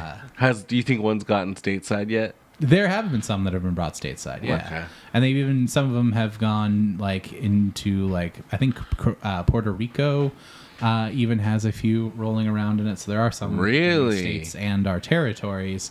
But yeah, not a cheap and easy car. Also has this cool feature of it's got headlights. Yeah. But it's also got fucking pop-up headlights, so you got double headlights. Whoa. Yeah. When you want your brights, you just pop these bad sons of bitches up, and then bam, that's the bright lights that come out of the hood there. That's cool. Yeah. And I'm a big fan of the side mirrors being like so far away, up mounted on the being unable to adjust that mid drive. There's something about that. I just love it. They don't adjust at all. Like you have to you adjust your body to for it, to see what you want to see. Very 1960s sports car with that there. Obviously, highway, NTI, National Highway Traffic and Safety Institute. You mean the bummers? The people who, the Bronx bummers? deem what's safe in a car. Thought, you should be able to adjust those so you can see actually what's going on. And they probably should be a little closer so you don't have to squint on your hood to see them. So inevitably they moved over here by the windows. Okay. Yeah. I do like the tiny door on the side as well for the child that you feed to the car. Yeah. In good Toyota standards. I think this was just to access, to get under the hood engine from the side, the shit that you couldn't get from the top here, because the hood itself, like if you can see it, doesn't it doesn't go pops flush out. up to like the what would you call these? Fenders? Tires. Front fenders like normal cars do. So you probably didn't get a lot of access to the engine from this hood. It was probably one of those cars where you might want to consider lifting the body off or, dropping the engine out rather than lifting it out if you wanted to really work on it, which isn't super convenient. Typically not, yeah. Like I said, this car was a movie star. Here it is in the James Bond film You Only Live Twice. So Yoto, as it's abbreviated by the kids. Is that what the kids are calling it? That's what the kids call it. So here is Sean Connery looking behind him, seeing forward. if there's any women in need of a good smack. And here he is as well, but the car isn't moving. He's still yelling at women across the street, seeing if they need a good smack. And so the film for this, since it's a Bond film set in Japan, Toyota saw this as a massive marketing opportunity. Like, Very hey, cool. we're trying to break into the sports car game, get our name out there along with your Lamborghini, your Ferrari, your Porsche, your Jaguar, the European sports car brands. And so they offered to a few of their, rare prototypical sports cars to the Bond set, and even went so far as to Mr. Bond himself. Even went so far as to chop the fucking back hatch of it off. Yeah. As you can see here, this is the cars that were used for this movie are the only true convertibles ever manufactured for the 2000 GT. So there is a leather roof you can pull up and out of here and adhere to the windshield. And that's because Sean Connery was too damn tall to sit in the car when it had a hardtop on, and it looked weird when his head was poking out above the Targa top itself. Interesting. When it was off. Could you imagine being that human being that you're just like, all right, we'll fix the car. Yeah. Don't hire a Fix new the guy. damn car. Well, First, now, the all I dog. can I'll imagine, give you a smack. I'll treat you like a woman. poor James Bond bros who just wanted a convertible version of this car were 100% bummed out. Couldn't then. buy one. This is Never gonna buy one in America. But this is the hero car, or like the number one car that they shot most of the scenes in. This is at the Peterson Auto Museum in Texas, where it currently lives. I believe it's valued well over $1 million. If you ever wanted to bring it into your private collection and lend it out to the museum, like the private owner of this one has. Also pretty dope. I don't know if you guys can see in the background, but you see a little poster here for a movie called Back to the Future. Yeah, I see and that. a DMC-12. Back to the Future. It's the most excited I've been all time. I'm sorry. No, I We're joke. focusing on Japanese cars, not American cocaine Northern dealers. Ireland cocaine cars. Yeah. But I thought that was a cool, like when I saw the picture bigger and then shrunk it down here. But yeah, so it was involved in the film, did all the Thanks for classic that Bond Easter egg, stuff. bud. That's gonna get me through. A little juice to jazz you guys through. I did lose my notes for this slide, so I don't know the name of the actress. But yeah, the only... What was her stage? What was her character It was name again? Aki, and I believe that's a shortened portion of her name. The one who drives most of the movie, as you can see, it's her here. Like it kind of, since it's black and white, but yeah, she's the one. Oh, So- she's in that photo too at the top left. So like Yeah, because who's driving, Zach? this car. I'm an American. Yeah. And Open I thought your damn Bond had heaters. one hand on the wheel, backing up, and I didn't see this human being in what is the driver's seat. And I think she had to end up driving because Sean Connery was just too fucking tall for the car and like literally couldn't like with his My long horse legs can't touch the pedals. Basically. Can you make this car for a Scotchman? You can't like Take the bloody engine out. who are not notoriously all that tall themselves either. But yeah, you can't move the seat back at all, so it was just like, fuck it. You're going to tell me she's in the museum Aki photo drive it. too, aren't She's you? not. She's somewhere in that museum photo. She's under the car! She's under the car! But yes, so the Toyota 2000 GT, a car that inspired Toyota to like get into manufacturing sports cars, and then they inevitably made the Toyota Celica. And the Toyota Celica was a bit of a hit. It ripped off the Ford Mustang here in America, and then inevitably evolved into its final form, which is the Toyota Supra. Nice. And so here we have all First off, five. top left body is the hottest body I've ever seen in my life. I know, like right? top right. It's kind of got some chunk to it. A60? Yeah, I like the A60 body. That's when it got back from the future. Yeah. Yes. So this is the Toyota Supra / Toyota Celica Supra, otherwise known as the Toyota is that a Celica spell? Dos Equis in Latin American countries, or just known as the Toyota Celica XX in Japan. Nice. So Celica had been out for one of its iterations. It came out in the 1970s. Like I said, it's not a great example here in the A40/50 model, but it was originally, think of it more of a fastback without the sort of wagon look to it, and it is a bit of a it was pretty wide too, wasn't it? Muscle car. They were bigger for Japanese cars, but if you were to park like a Generation 1 Celica next to a Mustang, it's going to be about 1.5 feet shorter. Really? And like probably 0.5 foot like more narrow. So they're still smaller. They have either inline 4 or inline 6s as opposed to V6 and V8 engines in them. And then in the 1979 model year, you have a couple years, only 3, the 1979, 1980, 1981, you have what is called the A40 and A50 Super body type. So the A10 would have been that Toyota Sports 800. The A20 and 30 would have belonged to the Toyota 2000 GT. And so these have like their A chassis code, which denotes their sports cars. And these are the official terms for the Toyota Supra. Most people just call them by their mark. This is known as a Mark 1 Supra, Mark 2, Mark 3, Mark 4, and Mark 5. So yeah, the Toyota Celica typically had a inline 4 or sometimes inline 6. The Celica Supra broke it off, so the 6-cylinder engine goes into the Celica Supra. It had a, you can see it very small on the B pillar here.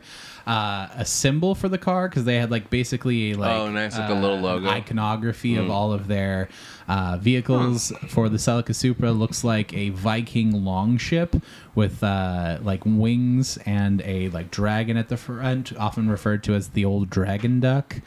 That was representative of the Celica Supra. You know, it's got a chicken head in the camel's body. It's old chicken camel. Hirohito, can you pipe down about the Viking boat? It's not going to be in the car design. It's old dragon duck. But so the A40 and 50 body styles that belong to the Mark 1, it's the late 70s. Nobody's making cars that look good in the late 70s. But we get to the A60 body style, and things start looking a little cooler. People found cocaine. Yeah. People thought, like, how can we make more edges? So this is known as black outlines on everything. This is the Celica Supra, or the A60. It has a 5M GE 2.5 liter inline 6 engine in it. Pretty cool car. This one went from 1982 until 1986.5. So they halfway through the production model year, inevitably... They're going to stop the presses? Unfortunately, yes. The presses were stopped and a divorce was declared. The Celica and the Supra just had irreconcilable differences. No. And broke off. They got a divorce. And this is where you get what is known as the A70 body style. And this is the first time... It does look like a bit like a Camaro, yes. Mm-hmm. And this was the first body style that was just entirely independently the Toyota Supra. It became its own car model rather than like an upgraded package of a Celica. Okay. And then the Celica then became an inline 4-cylinder exclusive vehicle that had front-wheel drive. and became much more of a somewhat sporty commuter car to sort of live amongst the Corollas and the Camrys, and had a cool rally version that they were doing in WRC called the GT4, which was all-wheel drive, but mostly was a front-wheel drive commuter car. And then the A70 became the Supra in and of its own. It gets this body style that's very muscle car-y, Coke bottle style if you look at the curves on it. It also kind of looks like something that came out of Star Wars to me. Like you could slap some wings on this thing and have it go down the trench on the Death Star. I mean, I was going to make the joke about the A60 body style, like, oh yeah, somebody saw a space shuttle once, but A70's really doing it. Very Japanese 80s future, like retro futuristic. Mm-hmm. Has pop-up headlights, which are dope as hell. This one has the 7M motor series, which is a 3-liter inline 6-cylinder, and it was the first of the Celica Super line to receive a turbocharger. So there was a naturally aspirated, oftentimes referred to as the NA model, and the turbo model. So it had... Unfortunately, it was kind of a heavy car. It had a curb weight of like 3,300 pounds, and its motor only put out just barely 200 horsepower, so it wasn't incredibly sporty. The turbocharged model would do 220 horse ponies at that range. This is also my favorite of the generations of the Supra. The 70 were you're the A70, yeah, the 80s model. This was manufactured from 1986.5 model year until 1992 was the last year of it. And it did see the invention of Toyota's sort of final form engine, the JZ series motors. So the 7M had kind of gotten everything milked out of it. It had been begun in the Toyota 2000 GT in the 60s as this inline 6-cylinder engine that was naturally aspirated, and they kind of did everything that they could with it. Also, the 7M series engine had a manufacturing defect that was never recalled by Toyota. All of those cars have their head bolts under-torqued. So that means that inevitably your head gasket will go, which will mean that oil and exhaust gas will get into your cylinders and then bleed into the coolant. And inevitably the car doesn't cool itself down as well and overheats, and then the engine inevitably grenades itself. Sick. Ask me how I know. Hey, how do you know that? Because I had one that did that. Yeah, so Toyota never issued a recall on this and never admitted fault to it. It was a simple fix, too. All they had to do was tell Supra owners, hey, come in about 15 minutes, one of our mechanics can torque down your head bolts to the proper torque specs, and then you'll have a car that's a fucking Toyota. It'll run for 250,000 miles at least without any issue. We could not. Yes. So they dumped the 7M in the 1990 model year and came out with the Supra Turbo A, which was in Japan and other markets, not here in America, unfortunately, that had the 1JZ engine in it. So what the 1JZ had was it was 2.5 liters instead of 3, so a slightly smaller engine, but it had 2 spinny boys on it. 2 turbochargers going whistling. Whoa. And that's when people really started to learn, hey, man, this car can do a lot. If you know how to build a car, you can do quite a bit to this motor with stock internals without having to tear the whole engine apart and rebuild it with stronger parts. You can throw a lot of power at this thing. And go pretty fucking fast. Okay. And so the 1JZ's a pretty legendary motor. It's oftentimes hotly debated between what's better, the 1JZ of the A70 model series or the 2JZ of the A80. Well, 2 JZs are better than 1. Yeah. It's 2 hopes. Simple math. If I went to a Simple concert math. expecting 1 JZ and I saw 2 JZs. So the A80 Supra, otherwise known as the Mark IV, is probably easily the most recognizable of all the I actually hate that one the most, being that it was coming out during my lifetime. 1993. And it's a recognizable. There's so many young white youths with backwards hats wearing baggy pants I've seen get out of that car. It just, it always puts a bad taste in my mouth. They're all rich kids too. Yep. Because one of the these cars generally unspoiled. If you have the twin turbo model. These were made in a naturally aspirated or twin turbo version with either an automatic or 6-speed manual transmission, manufactured by the company Getrag, which makes transmissions for cars. But that was sort of the ultimate package you could have, is the twin turbo with 6-speed manual transmission. If you can find an unmolested version of one of those cars, they easily sell for well over $150,000 now, even though they marketed, I believe, for like the high 40s in the 90s. So adjusted for inflation, they should only be about in the 70,000 ballpark. The high 40s in the 90s? They're now selling for double that. Yeah, these weren't necessarily that was a luxury car. They were, certainly. This was Toyota's like ultimate sports car at the time. And you got to have a top of the line at some point, you know? It was popular amongst like the fans of Toyota at the time, but it gained like world notoriety when it was the hero car in a little picture called The Fast and the Furious. A little indie film, maybe you've heard of it. Maybe you've heard of them.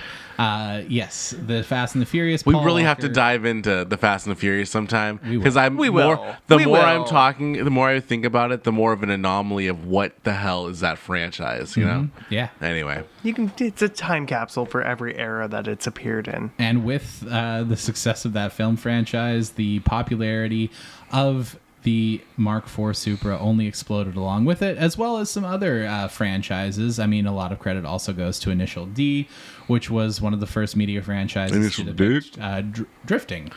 Nice. Here in America, it was the anime, the shonen anime in Japan that made its way to our shores, that showed what drifting a car was, and of course a rear-wheel drive car with a lot of power and some choo-choo spinny boys attached to it. It's going to look pretty fucking cool when it's going down a mountain sideways, and so a lot of people learn to drool over that, and that's why, like, just like our dad's generation, like all of the cars that now have exploded in value that they lust after, the Barracudas, the Dodge Challengers, the Chargers, the Mustangs, the Camaros, the Corvettes, like this is our generation, the millennials generation. Like this is one of the cars that we lust after that will be unobtainable because please don't rope me into those people.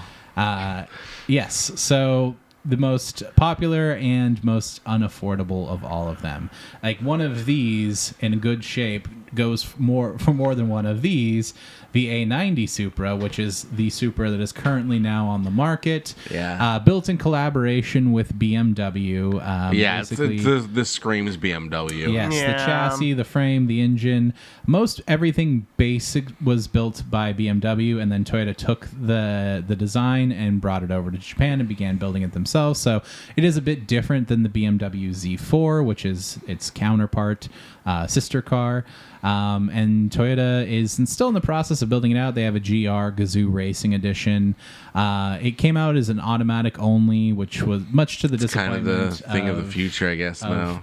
Well, and now to the point, like really with how well automatic transmissions are manufactured and how far technology has come, an automatic transmission can shift faster than a human can on a stick shift. Wow. Like it's just, that's the inevitability. Like all supercars are made with automatics now because it's, if you want to go fast and you want to clip through those gears faster, it'll be done better with an automatic. And like the system then, this is how robots take over. Control. Yeah. This is how AI takes over us all, is when we can't shift faster than they can. You think we would have learned when the pedals stayed down, No. Nope. But Toyota is a company that listens to their fans, and the 2023 model year Toyota Supra will have a 6-speed manual transmission for those who want to control their revs in their car.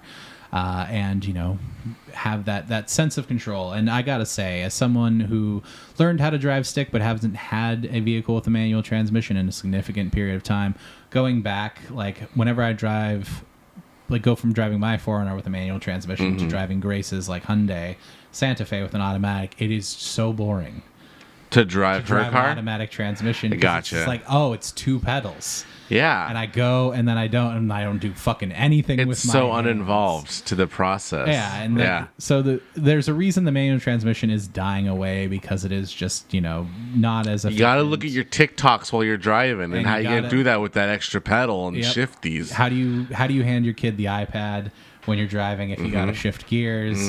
And honestly, it's the automatic transmission has technologically lapped the manual transmission, but there's just still something about that connection between man and machine where you control how it's operating that it's hard to give up on. And so happy to see that Toyota's doing that. It's also a great car. A lot of people thought, with the BMW engine, it's not going to be as reliable as the Toyota, and you probably won't be able to build it up to the insane levels of power that you were able to the A80. With that 2JZ engine, on stock internals, you can get upwards of 800 to 1,000 horsepower without having to like pull the engine apart and build it yourself. You could just slap bigger turbos on it and a bunch of PSI worth of boost pressure, and the car would take it without worrying. But there's been some race teams that have already done that with the A90 Supra. There's Papadakis Racing, who literally bought a brand new $70,000. That sounds racist. I don't know how, but for who either. Polish, I guess. I don't know. But yeah, Steve Papadakis. I'm gonna have to bleep that out. Whose racing team bought a brand new like A90 Supra for like $70,000, tore it down to like the base sheet metal. Like they literally were that kid that just like bought a brand new PlayStation 5 and tore it apart into its individual parts, only to rebuild it together with making close to 1,000 horsepower. So seemingly just as like moddable and reliable as the A80 model. We'll see what the A90 brings, and unfortunately I believe that'll be the last generation of the Supra in terms of a internal combustion engines. Toyota may inevitably give one of their electric sports cars in the future the Supra nameplate, but it won't necessarily kind of be that same like spirit of the car. Gotcha. And this is, most people like think that you wouldn't have gotten the A90 or Mark V Supra anyway, because Toyota's focus is on electric vehicles in the future. So that's why they teamed up with BMW to mostly make the car for them, or else you weren't going to get anything. And people had been clamoring for 20 years of, hey man, we want another Supra. Why doesn't Toyota make cool shit anymore? But thankfully our boy Akio or Maurizio is looking out for you, and he's putting out a few last internal combustion engine sports cars. Got bullied into it Before it all goes away. But yeah, so this is the Toyota Supra. My favorite car, so much so I owned one. No way. That is R.I.P. my Toyota Supra. You had a red Supra? I had a Power Ranger red Supra? Toyota's paint code for that is called Super Red. It is. That was my Supra. It had a head gasket issue when I bought it. I got it for very cheap. And with the intention of, since my dad is a mechanic and a car guy, learning how to work on cars, which I did get to do. I tore the whole head off of the engine. It was very close to replacing the engine. It's the head gasket on the engine when I bought a second Supra, which I don't have a picture of because it never ran, and it was like a shit brown, horrible looking car that rats lived in. But I bought it for parts. It had the suspension that I wanted for that car. And it also had a JDM crate engine in it.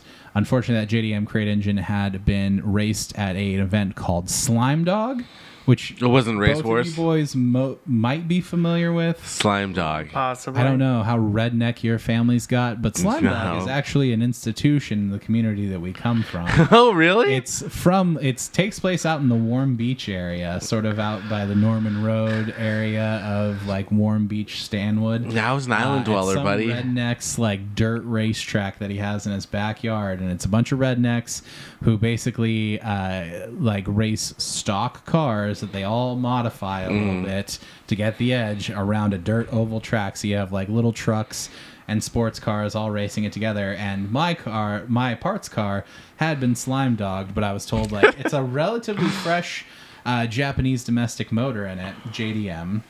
Japanese domestic manufacturer. And so in Japan they have like stricter emissions laws. So that's why you can only drive your car. I believe it's like 50,000 kilometers, which is roughly about 30,000 miles before basically you have to like turn that car in and get a new car because emissions are better in newer model vehicles. And what Japan does is they basically rip the engine and transmissions out of those cars, put them in a warehouse, and then like take the metal of the frame of the car, melt it down towards building new cars. And so those engines just sit around. So if you have a car that was a Japanese manufactured vehicle and your engine or transmission blows up, you can buy one from Japan, and there are importing companies that bring them here to America, so you can have a relatively low and mild vehicle. I took the engine out of my old 86 Supra, threw it into my 88, and it already had internal issues as soon as first time I fired it up, and then I drove it around for a glorious summer.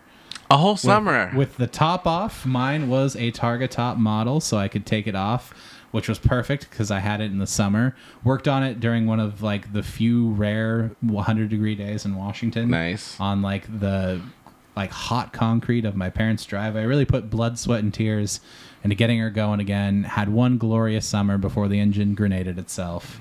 And I was just a broke pizza boy who was 20 years old, didn't have the. You were delivering pies in this thing?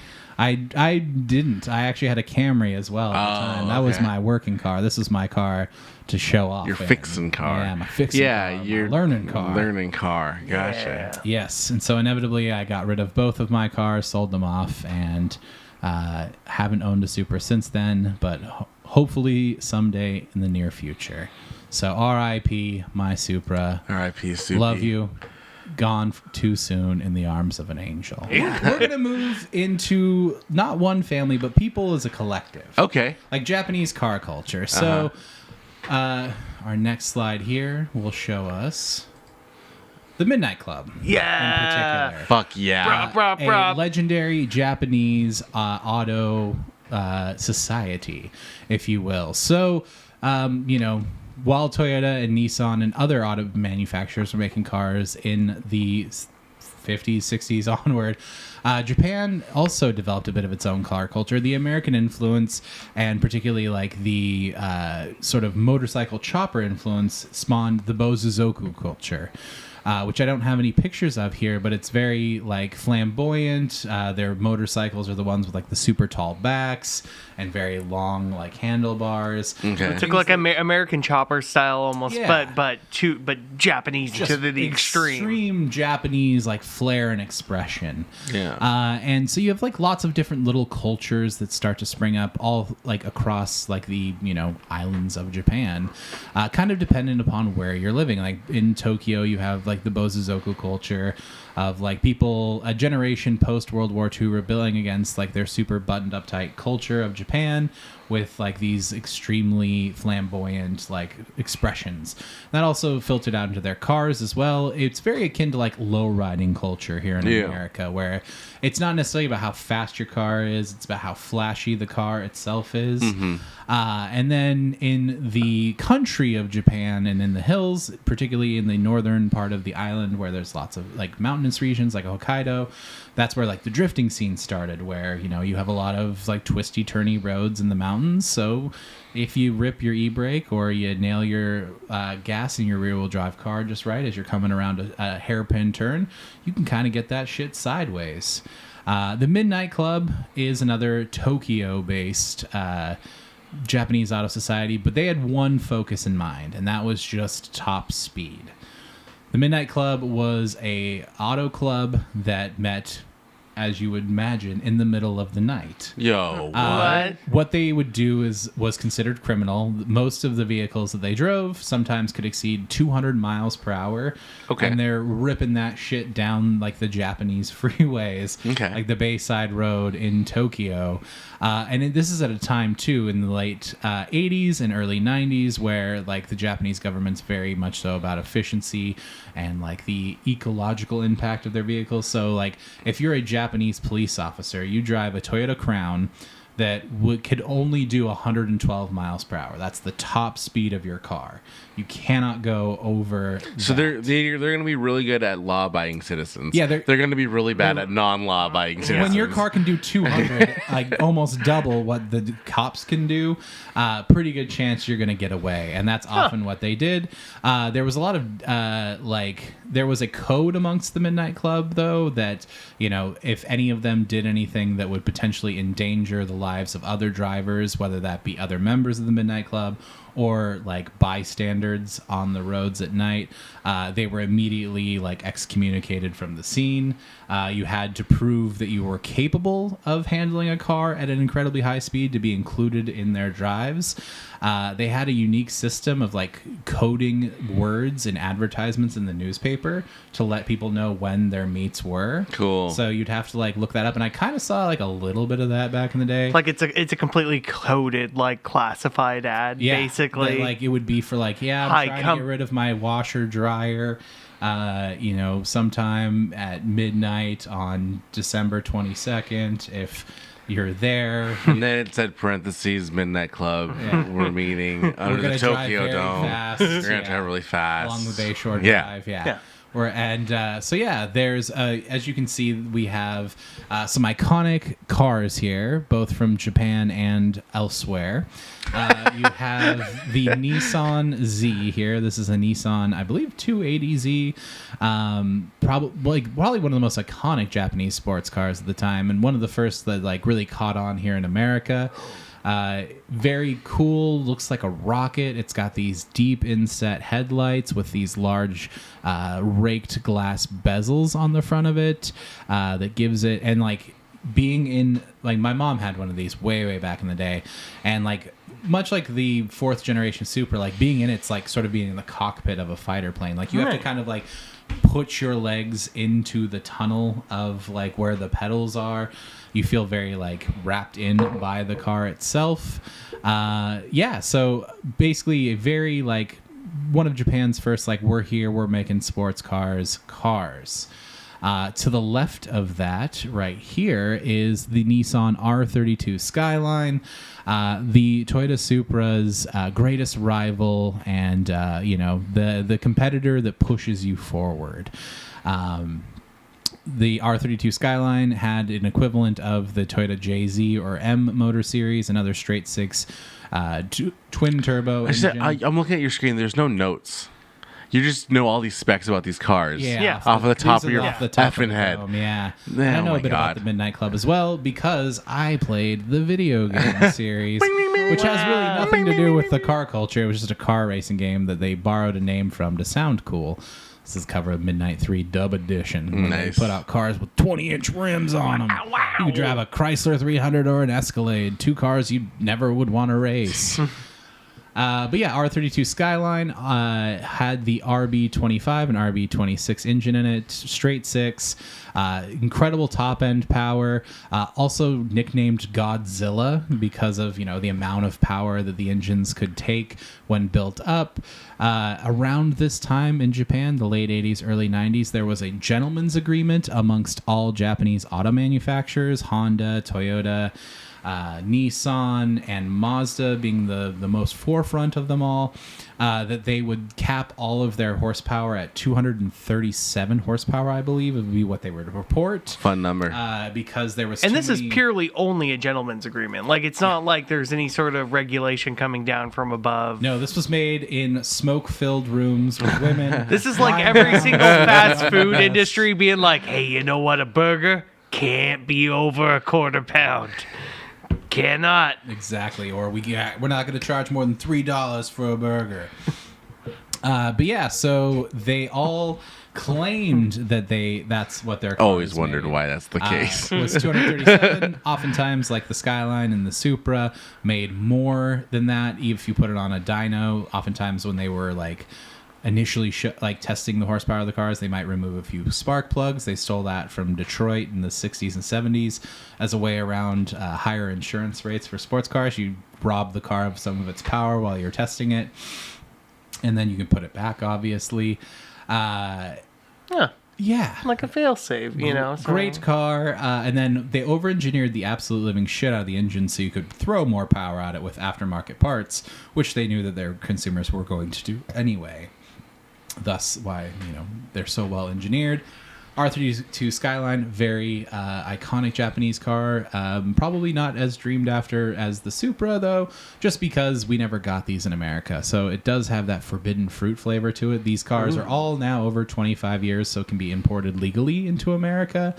and you are seeing insane prices because of that. I'm going to skip over this one here for a moment. There is our Mark Don't forget IV it, though. Supra there. I will not. Do not forget it. Mark IV Supra, I already espoused my love for this car enough.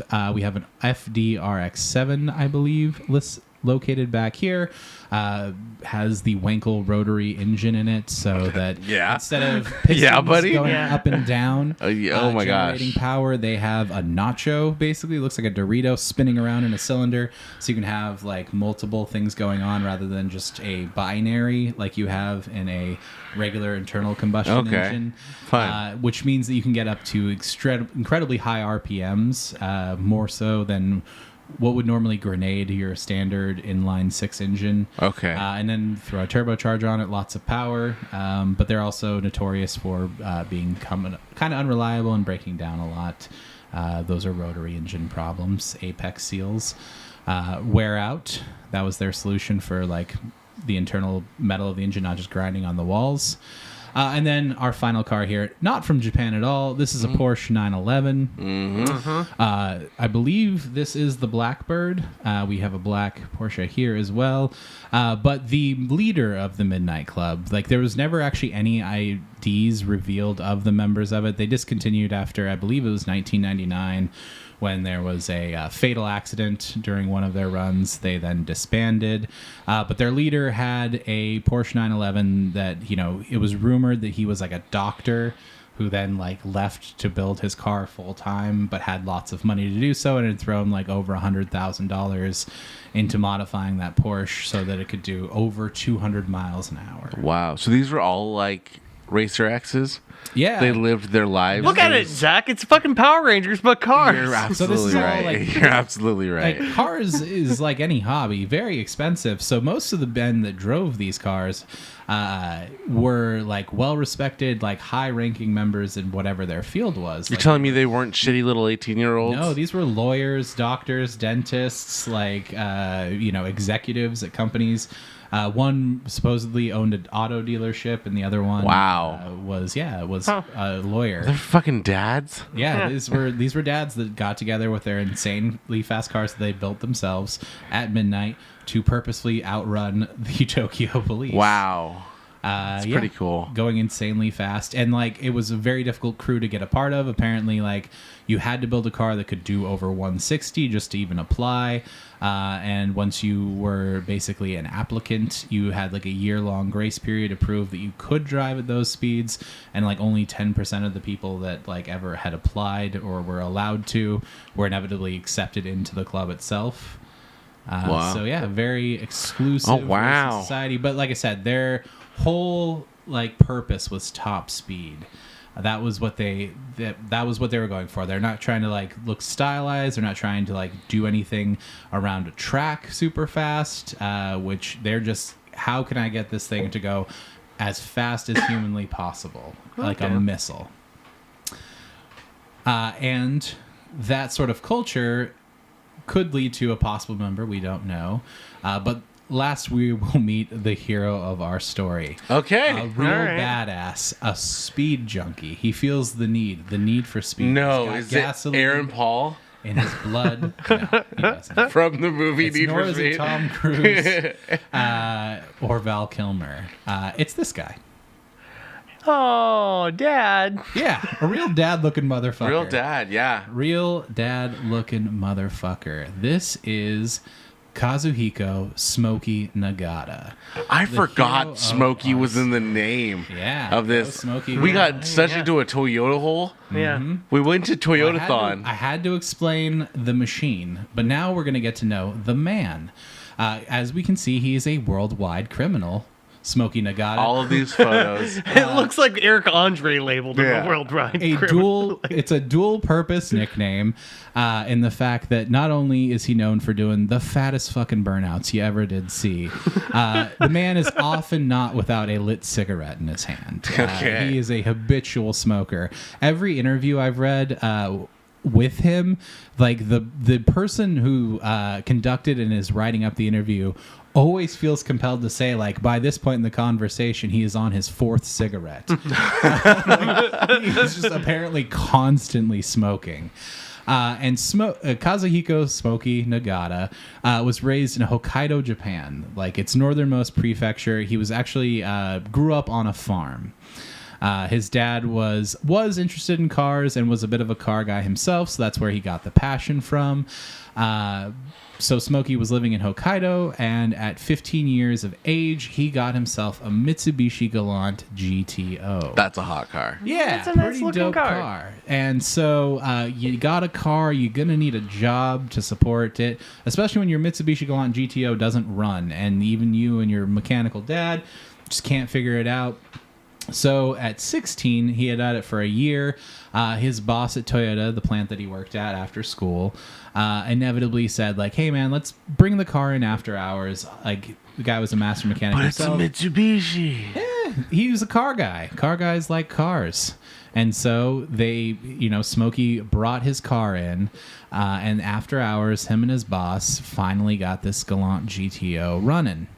And this was when Smokey was only 16 years of age. The thing about Japan, you can't drive legally until you're 18 years old. Mm-hmm. So a young and dumb Kazuhiko gets in his Mitsubishi Galant GTO, drives it to school just to show off.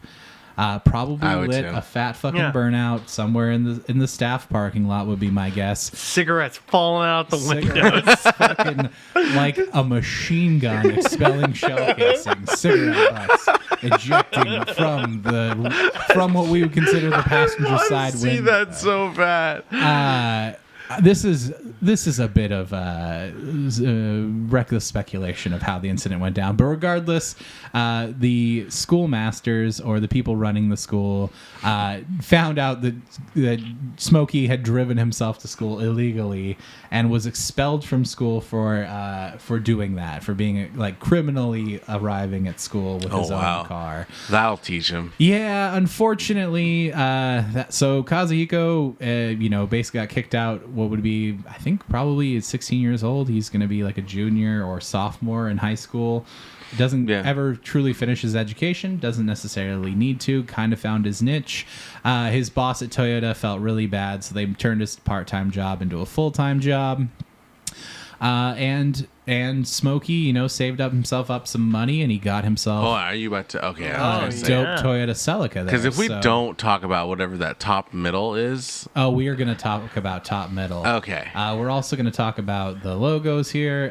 This is just to show that Kazuhiko's kind of a cool guy. Even though he looks incredibly stiff and uncomfortable with this hot babe. Yeah. And a couple of his top secret cars, which we'll discuss when we get to. But yeah, this is his Toyota Celica. This is sort of the car that he started his brand with. And he inevitably was fired from Toyota because he was working on his car after work a lot, and they kind of turned a blind eye. But apparently one time on his shift, he had his car in the shop and was tinkering on it so that he could, make it to whatever event was going on that night, perhaps around midnight. Doing a little tune up, fast in his car. And they're like, Smokey, man, you gotta build Camrys when you're on the clock, dog. You can't be working on that Celica. So they inevitably let him go. And so Smokey packed up his bags and he left Hokkaido, left the family farm behind, and moved to Tokyo to work with this company here, Greddy. If you're a car head in any way, shape, or form, you've definitely seen this logo before. Greddy is a brand of turbochargers. So he was working on building like racing parts for cars at this company. Found himself a job doing what he loved, and learned his lesson from Toyota and only worked on his car in the shop after hours. No, which smart. his bosses were aware of, and they weren't happy about, but they were so worried about losing him because he is a great, the guy is a good mechanic. And what age range are we talking about? This is he's still a teenager. He's 17, 18 years old at the time. And so he's working after hours on his car in the Greddy shop, putting the performance parts that he's helping them develop into his car so that he can then go take and drive very fast, potentially with the Midnight Club at nighttime. And so they kept him around. I think he worked there only for a couple short years, so he's still only 19 or 20 when he decided to finally break off on his own and form his own company, top secret high performance engineering service, which makes, high end racing parts for cars. The reason he calls it top secret is because it was sort of a wink, wink, nod, nod to his time at Gretty. All of the work that he was doing was top secret because nobody could know that he was working on his car after hours. And so he brought some coworkers over, and they formed Top Secret, and they needed to kind of garner some publicity for their stuff. And one of the ways that they would do that is show off, what was called a top speed attack run in the car world, which is where you, much like the guys in the Midnight Club back in the day would do, is just go show how fast you can hit, like what's the top speed you can hit in your car. Okay. And so he simple enough. He brought in some like auto publishers. One in note is Option, who he inevitably brought with him on some other adventures. Option was the name of a Japanese tuner magazine that, featured parts for companies like Top Secret and showed off cars that people were making on their own, just to show the scene. Mm-hmm. And so Smokey took them on several runs where he exceeded 200 miles an hour in a Supra that Top Secret had built on what is called Tokyo's Aqua Line, which brings us to top, middle, and this picture here. Okay. So what the Aqua Line is it looks like the 520 bridge, right? It'll cross Lake Washington, the east side. But then it just stops in the middle of the water. Yet it doesn't stop. It actually goes into the water. So they built 2 artificial islands in Tokyo Bay. These connect the Kanagawa and Chiba prefectures of Tokyo, Japan. And this took like several years of planning and then I believe 9 years of construction. But in the industrial boom of Tokyo post occupation of Americans, they wanted to be able to get from one side of the bay to the other without having to drive around it, because it would take like well over an hour to get from Kawasaki, which is in the Kanagawa prefecture, all the way across to the Chiba prefecture. Whereas with the Aqua Line, which then tunnels underneath Tokyo Bay, you could get there in 15 minutes. So, well, that makes sense. Yes. Not a super popular road as well because it had an extremely high toll because it was a very expensive project. So most of the cars that are driving through this tunnel are usually like for commercial purposes. But it's generally pretty low in traffic because a lot of people don't want to pay the high toll. And, if you're just going on vacation where like the Chiba prefectures, there's a lot of like beach that's where a lot of the beach scenes in your favorite animes are taking place when on the beach day episodes. Beach, yeah. It'll probably be somewhere like that. And so the families will usually save the money, drive around, rather than pay the heavy toll. And so Smokey basically like made a name for himself, busting over 200 miles an hour, rocketing through this fucking tunnel. Okay. And it's insane watching, like, I watched a 13-minute video of someone like driving into what seems to be the mouth of hell, and then they're just stuck in what seems to be a Windows 95 screensaver of driving through this tunnel where like nothing changes. The lights just keep going by for 13 minutes, and then 13 minutes you see like the shining light at the end of the tunnel, and then you drive out of the mouth of hell and you're on another bridge going across the bay. Wow. Yeah. So that's a huge body of water. It's just 2 lanes though. That's all. Just 2 lanes. Yeah. I smell a disaster. Somebody did not play City Skylines. Yeah. Very expensive, very high toll to get across, and there could still be traffic because there's only 2 fucking lanes. But then again, when you're having to bore through the fucking bedrock of a bay, like, to build a tunnel to get from one side to the other, you're probably not going to get it super fucking wide. But yeah, so that is the Aqua Line, where he sort of made a name for himself and his company, especially in Japan, because, the zines were throwing out, like, the tales of his exploits, and also pushing out VHS tapes and early DVDs. Oh yeah, little sponsor me tapes. Like I assume it's like early skate tapes and all that, where it's just here's some super sweet runs, and then before you know it, those guys have a name. Yep. Nope. There was always a scene for underground car shenanigans, whether it be street racing. We had that in America. It's sort of a universal car guy thing. You could always find those bootlegs those tapes of, what shit's going on. So in Japan, you had like Option and other magazines, and making films, you have like the home movies of Drifters and Top Speed Attacks, just like we had the Mischief series here in America, showing street racing exploits across the nation, including like the Mischief 3000, which was a tribute to like the Cannonball, which was a race from New York to LA as fast as you possibly You guys want to do that sometime? It'd be pretty wild, like with our riggedy ass cars. Yeah, and the records with your Scion, with my Scion, your Sonic, Taylor's brains, and my heart. There's also been a renaissance in cannonballing in the past 10 years, and now that those records are a lot harder to get. Well, I wouldn't go into breaking a record. I'd just be going into Smoke You too. Just XB's gonna beat us to LA. It'd just be whose car didn't break down. Yeah. And like the sleeping aspect too is like who's gonna shave like a couple I'm just gonna hours get a call when I'm in Nebraska, and it's just like, great, Zach, glad you made it. That's why cannonballing's often a team. Like you have two drivers you gotta switch out when you get gas, and one guy can sleep. Dude. While bombing at 150 to 160 average pace. All right, that's on my bucket list. I got a cannonball. That is Smokey. Smokey and his team built some pretty impressive machines. We're going to meet ours today. It is the top secret Supra GT300. He's gold. Look at that. It's lived under a few different body styles and name, but the chassis itself has remained the same from 1997 when it was manufactured and purchased by Top Secret Auto Works. So here's its sort of initial iteration and what it looked like on the night in question. It's got its super sick vented hood. It's super low slung with a splitter, so it gets all that good aerodynamics flowing over it. It's got this sick fucking induction pallet here, so that you can get air on those rear brakes, so that if you do need to stop, your brakes don't just fucking melt on the rotors. And it had a crazy built 2JZ GTE engine, so very powerful turbo, some built internals, reportedly made about 1,003 horsepower, and was capable of doing several runs in the Tokyo Auto line of well over. Didn't you say the gentleman's agreement was 237 horsepower? Horses? Yeah, but that's just what the Toyota. I know. Made. I'm not saying that that's, but like. The gentleman's agreement was we're not going to make a car that can make more than 237 horsepower. Mm-hmm. And you're here we have how much? 5 times People as much. are building over 1,000 horsepower out of that. Crazy. Yes.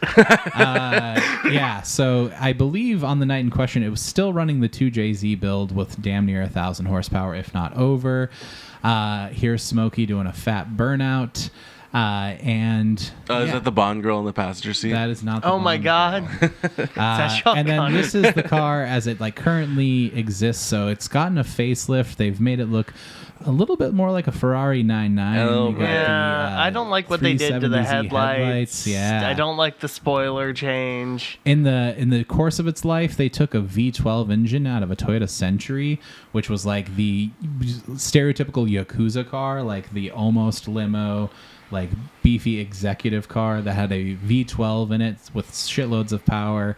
They custom built that engine and then threw twin turbos on top of it to definitely get over 1,000 horsepower, and did some exploits with it in that. So this car has seen a bit of the world, and then I think this current iteration has just an inline 4 that makes almost 1,000 with its turbocharger. And very legendary car. I think this is when finally it sold. It was at one point valuated at well over $500,000, given that's it? The provenance of all the shit that it had done. Yeah, as a highly modified car, which usually doesn't increase the value. People don't want to buy your vision of a car. Yeah, they want to buy they want to. Make their own vision want the blank happen. canvas so that they can paint. Yeah, they don't want to paint over your Mona Lisa. And spend all the time fixing your imperfections if necessary. So modified cars usually don't sell for all that much, but this one was valued quite a bit. I think it inevitably sold for significantly less than that, but it was at one point very highly valued. But this is our machine. It's been in existence for over 20 years now. I think it's in someone's private collection, unfortunately. But it's not out in the wild. But yeah, what Smokey was looking to do was, build the brand a little bit internationally. He had, captured the imagination and the attention of the Japanese underground racing scene, and had, business was booming in Japan, but he wanted to get international with it. So he had a plan of an exploit that he was going to perform. Here's the plan. Here's the planned run. Let's go. Boys! This isn't the entire course of it. He show those bean eaters what a car can really do. He got his car on a boat and got it over to the United Kingdom, the Oibruv land, or Pedophile Island, as I like to call it. Oibruv. And there are some long stretches of highway on the old UK that are pretty wide open and have several lanes because it's just nothing but country. So you can build a big 4 or 5 lane freeway out here. And this highway in particular is a bit like the I-5. It's called the A1. It takes you all the way from the capital of Scotland to the capital of England, Edinburgh to London. It's like an 8-hour drive, right? That's a significantly long drive. Yeah. And where the run was planned to take place was somewhere around here, which is I like the arrow because United Kingdom is right there, as if you're pointing to this is the United Kingdom. Oh, it's a lot smaller than I thought it'd be. It's two-pronged. So, we somewhere in northern England. I couldn't find an exact name. I even looked up this The sign. phrase Newcastle think... upon Tyne pisses me off. Yeah, that's Newcastle. That's where that shitty brown ale comes from. Yeah, that pond water. That they call beer. And, we have swill here too, but theirs is worse because it's a lot more pretentious and it has a funny accent and eats eels, bruv. Jellied eels, bro. So I swear on me nan's grave. He and Option Magazine make their way to the UK with the Supra, and Smokey does some classic Smokey shit. He goes and he lights up some burnouts. Dude, that looks like it's taken from Trailer Park Boys. Scaring the cows. And he found, some Smokey Nagata even here in London, which is hilarious considering, there's London. This is around where they were. He's still the same, so he's laying down fat burnouts. He even shows one at 2 photos sign here of him just doing burnouts, and I envision this like dudes that do vape clouds and take my photo doing the vape cloud in front of the cows, dude. Take my photo doing a vape cloud in front of the London Newmarket, Norwich turnabout. These are actually screenshots that I took from a video. Even better. Yes. He wasn't quite getting pictures, but he was like, "Hey man, let's record me doing a fat burnout in front of these cows." Ahead of his time. So dude. yeah, the plan was to go very late at night, hit one of these open, empty patches of freeway where it's like 4 or 5 lanes. There's a very little chance you're going to be running into anyone, so you're doing it as safe as possible, sort of adhering to that Midnight Club standard of drive incredibly fast, but drive incredibly fast well, and don't only put yourself ever at danger, not at someone else. And also, he's doing it internationally, so it's a bit of a bigger boo boo if you get caught. Here's a view of the cockpit. Much like any other super modified car, there's just fucking gauges everywhere to monitor your electrical system and temps, all of the boosts and temperatures, oil temp, coolant temperature. Maybe a radar detector / jammer here, probably. I would guess detector, given kind of what happened. So. It was a rainy night in jolly old England. And so he wasn't quite able to get the same grip that he would have particularly earlier in the day when it was just cloudier and do those burnouts. So with less grip, you have, less possibility of reaching that top speed. Yeah. This car had a 6-speed transmission, and during multiple of the runs that he took several. His tires were spinning and not fully gripping the road. Through the 4th gear. It wasn't until you get into gears 5 and 6 that you actually are doing so with the tires fully gripping the road itself. Because the power was just too much for the slippery surface. On one of his runs, the car was running too lean, so it was getting too much air and not enough fuel. so he wasn't able to quite reach the speeds that he was hoping for. The engine just couldn't produce enough power. They pulled over to the side of the road, tweaked with things a little bit, maybe even put up a laptop to the ECU, Fast and the Furious style, to modify what the computer is telling the fuel injection system to do. And then on another run, his hood began to start to try and rise up at about 190 miles an hour. Whoa. So if you can don't imagine, want if that. that hood rips up, it could go in through the windshield and just like behead you at speeds like that. So once again, he had to pull over. It was on his final run that he hit his top speed, which was 197 miles per hour, tearing ass down the British freeway. Fucking beans and bangers and mash. Bangers and mash, fish and chips, beans on toast, blood pudding, the whole works. The bobbies were spitting it all up. And it was unfortunately at that point when he was clocked by the British police. You see how they know it was him? The dark night go blue and red as cherries and berries light the night sky. And Smokey, not wanting to, particularly in a foreign country, attempt to elude the police or anything like that, just instead pulled over on the side. He bent the knee. Yeah. He pulls over on the side of the road. The British cops come up, and Smokey, one thing about him is he speaks extremely little English. Oh, yes. So the cops come over and like, oh, what's all this? You thinking this is a race car, mate? You thinking this is a racetrack, bruv? The first thing that they attempt to do is they start ripping the cameras that were just attached with gaffer's tape to the car, which, like, props to gaffer's tape for being able to hold, like, 1990s cameras, like, even the smallest camcorders at the time, but still, like, pretty honking compared to a GoPro.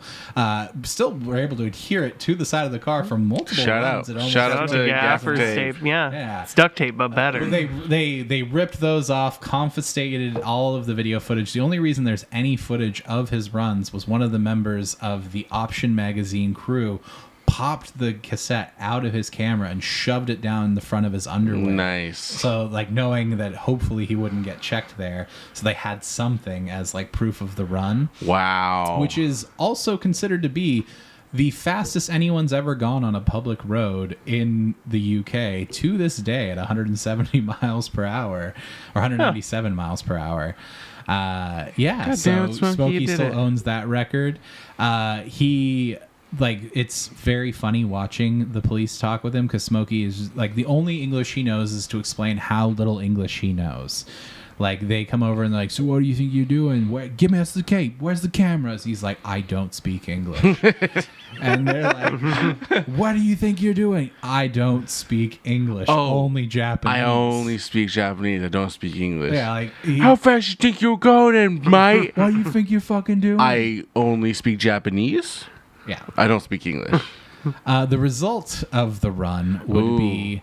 bummer. Again, we got our Nazi captain here. We're going to put you in the little house with 3 windows.